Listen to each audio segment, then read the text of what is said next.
I'm Greg DeRocher, and this is Chamber Web TV, focusing on election 2018 and the candidates from both Cambridge and Kitchener South-Hespeler.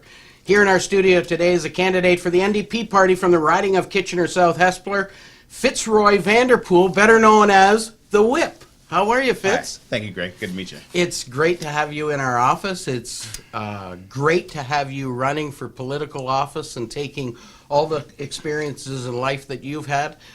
No one can say that you aren't up for a good fight.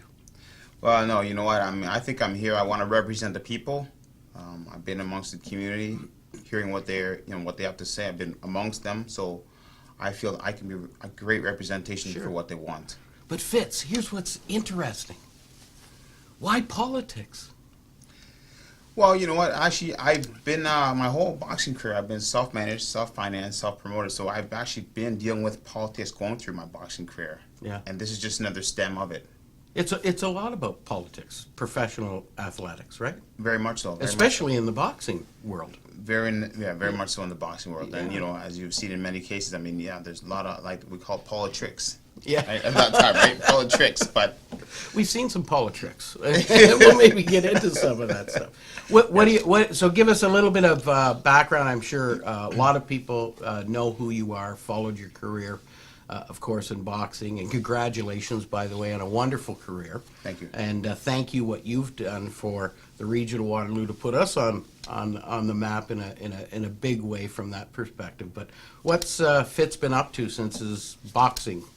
Well, since my boxing days, I've been I run my own boxing academy. I've been running that for 15 years as a small business, and just keeping kids off the streets. I have a non-profit organization called Whip It, With Hope It's Possible, Youth in Transition. So we work with a lot of underprivileged and at-risk youth. Work with Big Brothers, Big Sisters, Family and Children's Services. I have a summer camp that I send kids off to summer camp with a world champ, give them a 5-day free summer camp with myself mentoring and tutoring these kids. That's great. Teaching them life lessons, life skills. That's awesome stuff. It's wonderful when a professional athlete can come back to his roots and give back. And I think, really, the struggles kids have. You fought all the way through your career with a hope and a dream. And that's just what kids are doing. Yes, and sometimes they need someone to be there for them, someone that they can turn to, someone who's just like them, who managed to overcome adversity to become successful and do those things. And I want to let them know that I'm just like them, and they too can be successful if they're willing to work hard, dedicate themselves, make the sacrifices necessary. I gotta emphasize hard work. It is necessary. Yeah. And they too can be successful. Yeah, but it just takes a little bit of hard work and a little bit of that.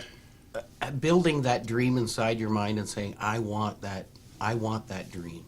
And good on you, man. It's really good. Thank you for what you're doing in the community as well.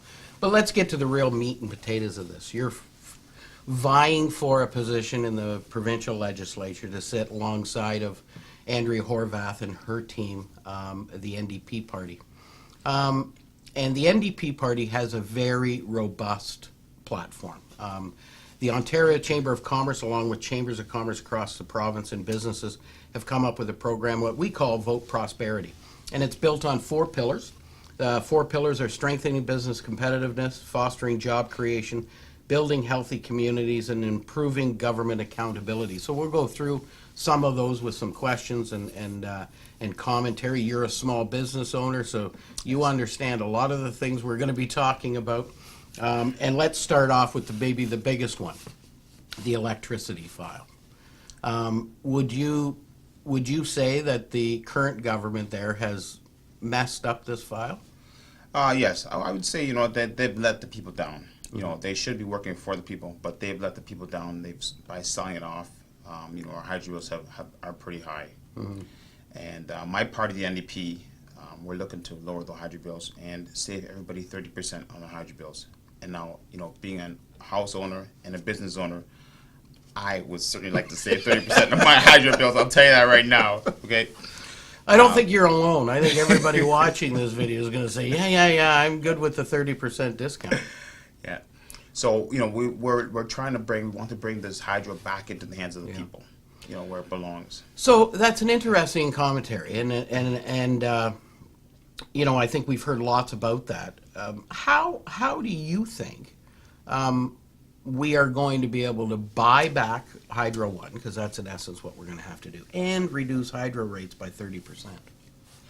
Well, we've essentially the NDP has costed that, fixed that in the cost, but we're, like I said, it's nothing that's going to be easy to get done. Mm-hmm. But we will have to, we've got that fixed in our program, Mm-hmm. in our platform, to buy the Hydro One back, and then to reduce that so that we can save that 30%. I think it's necessary, to address this issue. This is, it's interesting. I was just talking a little while ago to another candidate, and I said, you don't realize how important electricity is until this past weekend when we had the windstorm, and your hydro goes out. Yes. And you get home and your family's looking at you and say, okay, what are we having for supper? Because we can't cook anything. And then you're thinking, well, which restaurants have hydro that we could go to? Hydro is essential. It's not a luxury anymore. It's, the problem is in my house, my wife lit the candles because it was getting dark. Right. They were all scented candles. The house stunk to high heaven. We can't live. I know that sounds trivial, but we can't live with electricity. And when it becomes essential, it's incumbent upon government to make sure it's affordable too. Yes, and that's why this election, June 7th, is so important for everybody to be involved, to know what is going on and what the parties represent. It's very important because, like I said, like you're saying about the hydro. I mean, you also have to think about in terms of those people who had no hydro in their place for 8 to 10 hours. They've got food in the freezer that was starting to go bad, so they have them throwing that stuff out, as well, right? So we do really depend on hydro. It's very an essential important part of our life. Yeah, it needs to be reliable and affordable for sure. Absolutely. Bill 148, you're probably well aware of. You're a small business owner. There were lots of issues with that. Not so much the $15 an hour. I think, yes, there was some anxiety around some businesses who said ramping up so quickly from $11.60 an hour to $15 an hour in such a short period of time was difficult. If that had been extended out, it would have made a little bit more sense. But the other aspects of Bill 148, a year ago, the Premier announced Bill 148. Right. And clearly, it was an election platform. Clearly, it was to garner votes. And my suspicion is it was to garner votes away from the NDP. It was trying to put on this robust, we're going to change everything and make everything wonderful for all the workers in Ontario and try and steal votes away from the NDP. Do you think that an NDP program, or once the NDP, if they were to form government, would take a really good look at that and make sure that it's also helping the economy? Yes, absolutely. And truth be told is that the NDP has been, for the last 2 years, been trying to work on raising the minimum wage. So when this kind of stuff happens, what happens is the Liberals just steal a part of our platform, but they never fall through with it, which is unfortunate. So that makes it a little difficult on us, but at least it shows their true colors. Yeah. Because they are actually just boring part of our platform. Now, yes, if we, to get the minimum wage raised, helps the economy in many different ways, right? I mean, people have more money to spend. Yep. Helps the quality of life for others, because it's hard for people to live on less than minimum wage or less. Yeah. Raising a family, hydro. I think it's virtually impossible. And when the Ontario Chamber got involved with this, of course, this announcement came out, we started to encourage the government to do a cost-benefit analysis, find out what effect, negative and positive, it's going to have on the economy, and report the whole thing together. They refused to do that. So the Ontario Chamber, along with a number of other partners, went out and did it. We actually contracted with CanCEA, the Centre of Economic Analysis, who the government itself uses quite a bit for many of their studies. What they found was about 8% of the people who are earning minimum wage today, or a year ago, were really the working poor. They were the single moms, single dads, working minimum wage jobs, trying to raise a family. Why is it that a government doesn't, instead of painting with a roller, paint with a fine brush and make sure we take care of them? Because, even $15 an hour for a single mom raising a child is impossible. You know, they really need a hand up, and they really need something more. And yet, you know, 90% of those who got a raise out of the minimum wage are from multi-income families. Really didn't need to have the raise. Right. Why don't we step back and not go back on the minimum wage issue, but let's step back and say, how can government really address the interests of the poor, the working poor? Because that would really bolster the economy, I think. Yeah, well, you know, I mean, the thing is, you know, when small businesses, when they're like, because that's something we're focusing on Yeah. trying to help small businesses grow. Because once small businesses are a major part of the economy, Yep. and once those small businesses grow, then that will help everything else in the economy grow. Yep. And it will help everything else along the way. So that's something that the NDP is focused on working on. Yeah. Because the thing is, it's like you say, not a lot of us are millionaires. You know, we want to work for the middle class and lower income families because we have to foster everything so that we can have a unity with what's going on. So if we leave the middle class and the lower income families out, then you've left out a major part of the economy itself. I think you're right. So how can that foster and make the rest of things prosper? Yeah, I absolutely agree with you, and I just wish that government would say, let's focus on that. Everybody talks about addressing the poverty, but they never really do address the poverty issue, and I think that's, you know, a lot of the problem. Let's go on to fostering job creation. Your party platform, you want to make Ontario the place where manufacturing dominates again. In the United States, Donald Trump has reduced taxes down to nothing practically for big business and manufacturing. Our hydro rates are out of sight. Our cost of doing business in a lot of cases is out of sight. How are we going to make Ontario the place where manufacturers want to come to? Well, we're going to have to, like I said, you know, put some money into some of those places, but we're going to have to, like I said, you know, work with the, you know, the minimum wage, raise that a little bit. But, you know, just I think that if we can, you know, work that everybody can work cohesively, you know, all the businesses can come together, then we can draw other people to this area. Yeah, I think manufacturing is really important to us. We recognize that, especially to Cambridge. In Cambridge, for example, we have about a little over 50% of the industrial assessment in the region of Waterloo. So we're a manufacturing town. Right. Manufacturing represents about 20% of our GDP right now in the province of Ontario. It's a big, big, big component. And I've always said I love the tech sector. We all love the tech sector, right? We love all the widgets and gadgets we can get out of the tech sector. But we can't be just thinkers. We have to be doers too. We have to put this stuff together.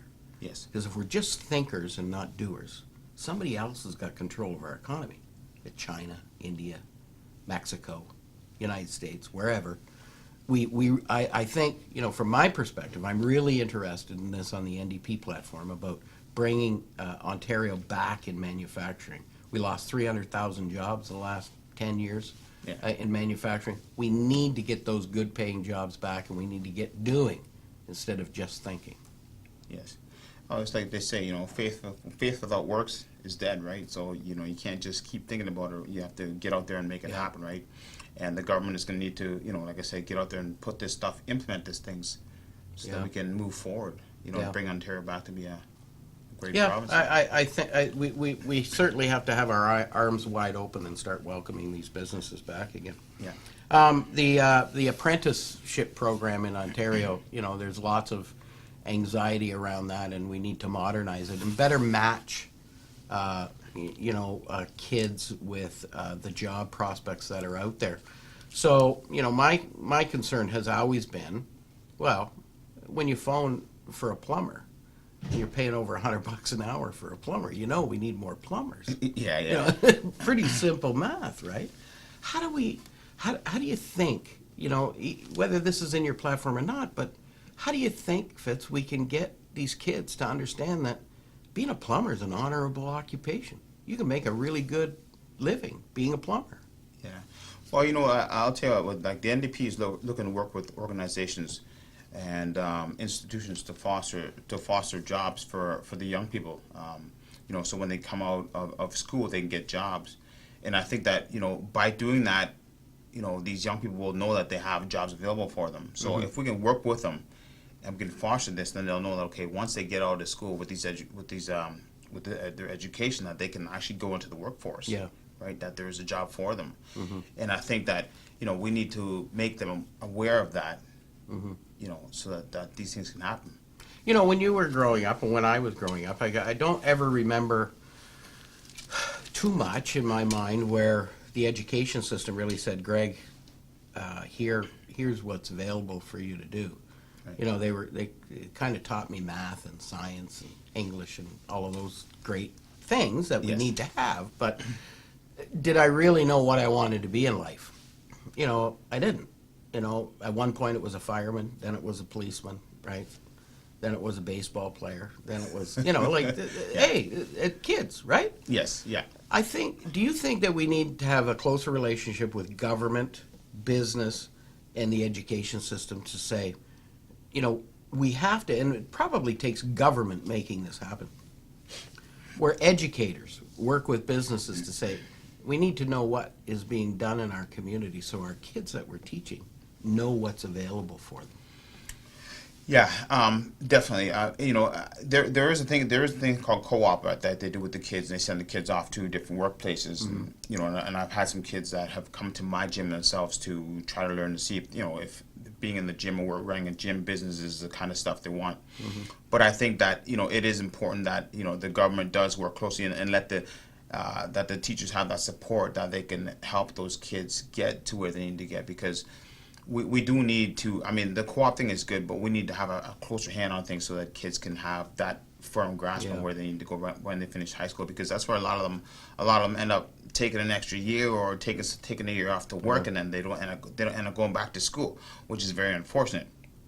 But we need to have more services readily available for them so that they know exactly what they're going to get themselves into after they finish high school. Yeah, I know. I have 4 kids, and the last 2 were girls, and my youngest daughter's 17 now, going into grade 12 next year.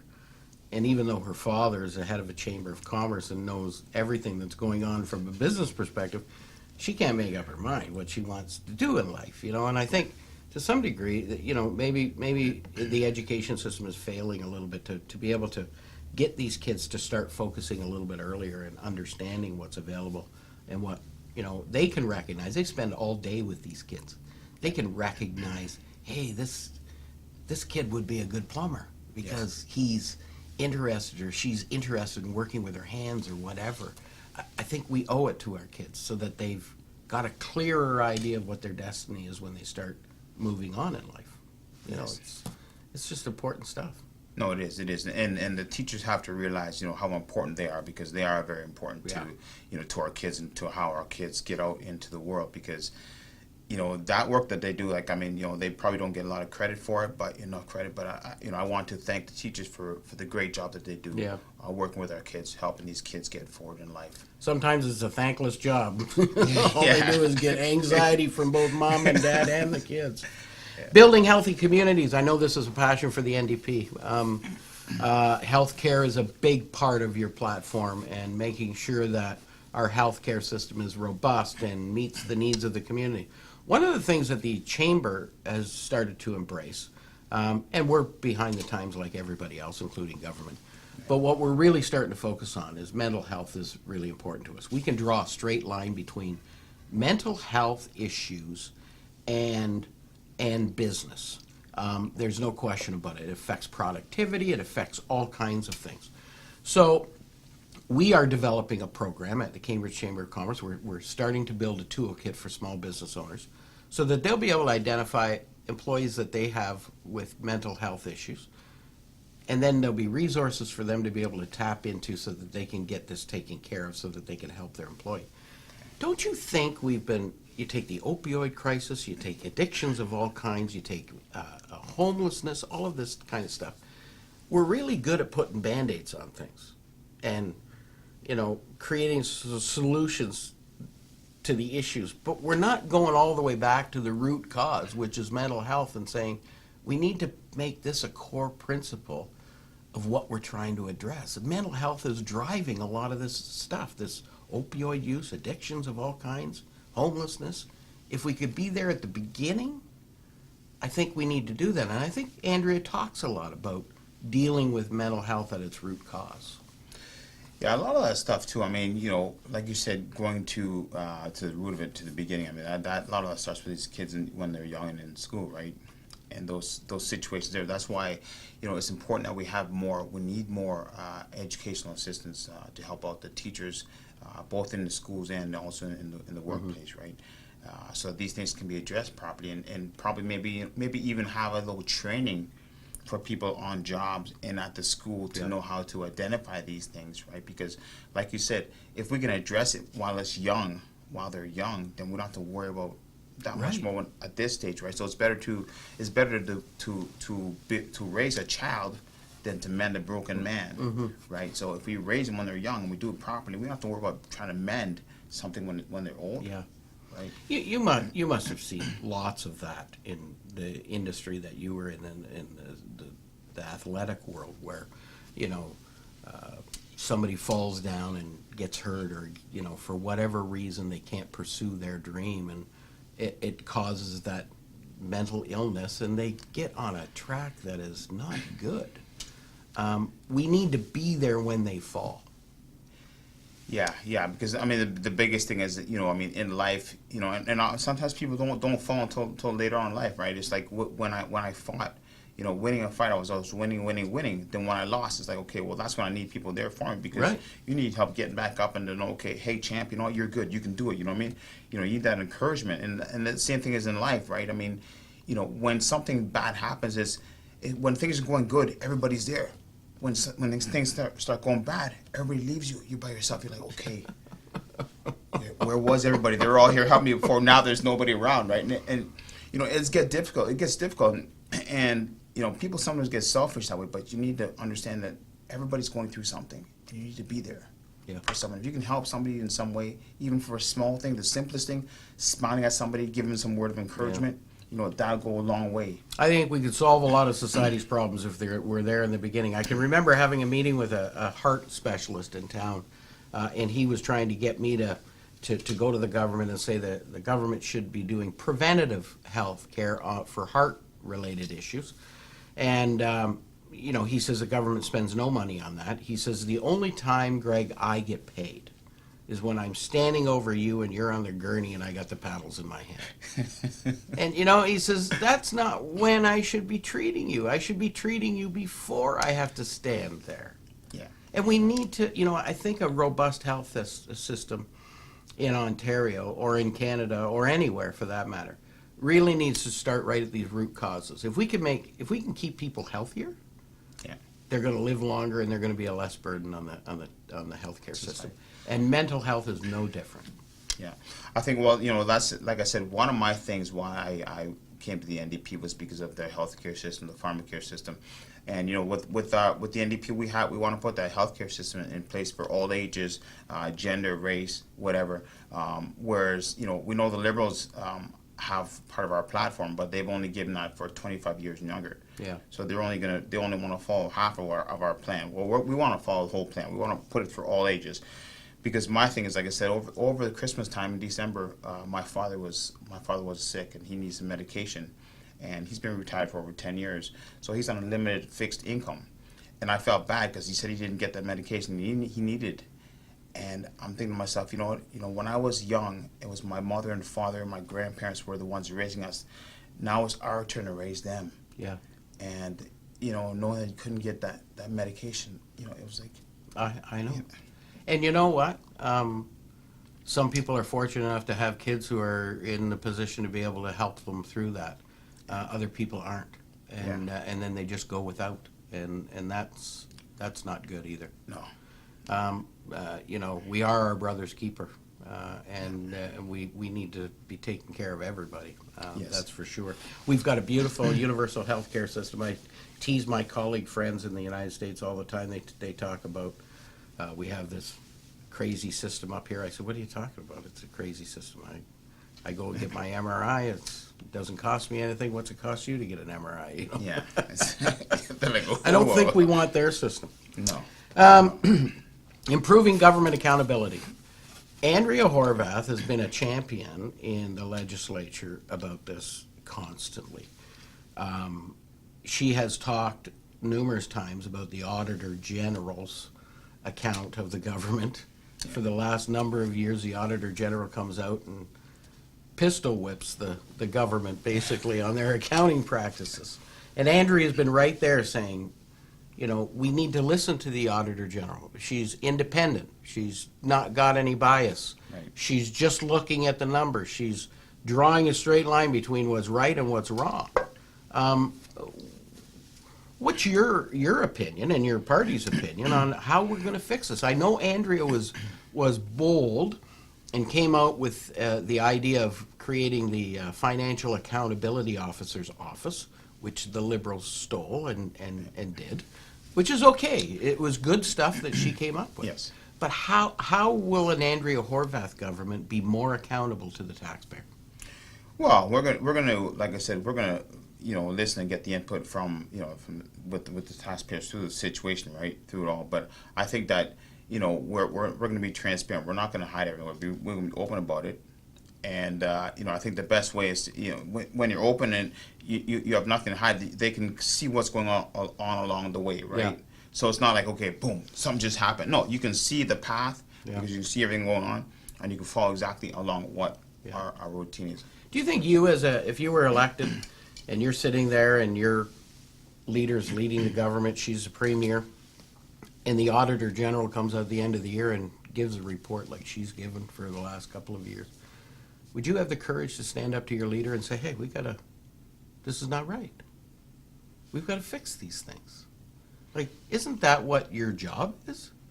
Yeah, well, absolutely. My job is to represent the people. I'm here to get from you, the people, what you guys have your concerns and what your needs are, and bring that to government. Mm-hmm. So that's solely, like I said, I will fight for the people to get what needs to be heard. I think that's really important. I think a lot of times politicians lose their way. There's all kinds of perks along the way if you just keep saying yes and, we'll take care of you. But I think, I've always said to politicians or people seeking public office, when you get elected, you have one responsibility to the taxpayer, and that's to be a good fiduciary individual that principalizes the value of money from the taxpayer. You have to be good stewards of the public purse. Yes. That's the only reason we elect people, is to do that. And I think somewhere along the way, sometimes they lose that. It's unfortunate, but.